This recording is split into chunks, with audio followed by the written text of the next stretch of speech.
Hello everyone, I'm SaTales and today it's time for a new Blender lesson. Last time I explained how to add and copy an object in Blender.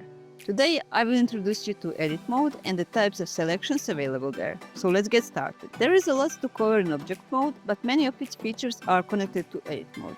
That's why it's time to switch from object mode to edit mode. You can switch from object mode to edit mode by selecting edit mode from this menu. Or you can just press tab to switch from object mode to edit mode and vice versa.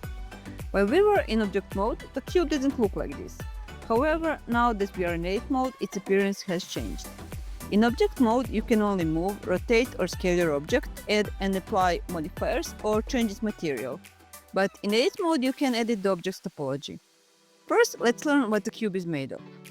A cube consists of vertices, edges and faces. Let's start with the vertex. So what is a vertex or vertices? Vertices are represented by all those small dots you can see. So our cube has 8 vertices. If you want to switch to vertex selection, you can do that by clicking here or simply pressing 1 on your keyboard, not the numpad. What is an edge? An edge is a line that connects two vertices. This means that the cube has 12 edges. If you want to switch to edge selection, you can do that by clicking here or simply by pressing 2 on your keyboard. And face is the area between 3 vertices triangles, 4 vertices quads, or more vertices angles with an edge on every side. That means that this cube has 6 faces. If you want to switch to face selection, you can do that by clicking here or simply by pressing 3 on your keyboard. Perhaps you noted how in those examples I was showing the cube as transparent, as if I could see through it. This is called an X-ray mode. You can activate X-ray mode by clicking here or by simply pressing Alt+Z.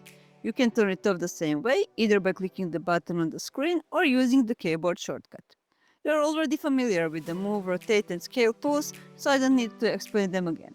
What's different in edit mode is that instead of transforming the entire object, you can move, rotate or scale parts of the cube. For example, you can move vertices, scale faces or rotate edges. That's all for today. Next time you will learn about a new tool, Extrude. But until then, try experimenting with the tools you are already familiar with in edit mode to get a better feel for them. If you had fun learning with me, don't forget to subscribe to my channel. I recently started a Patreon with more exclusive content like 3D models, blend files, behind-the-scenes videos, etc.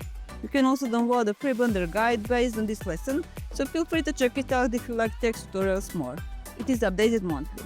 I'm also sharing a new free 3D model each week from this YouTube channel. This time I'm giving away a free 3D pasta model from my pasta tutorial. There is something for both free and paid members, so don't forget to check the link in the description. And if you have any questions, write them down in the comments. Happy blending everyone, bye, see you next time!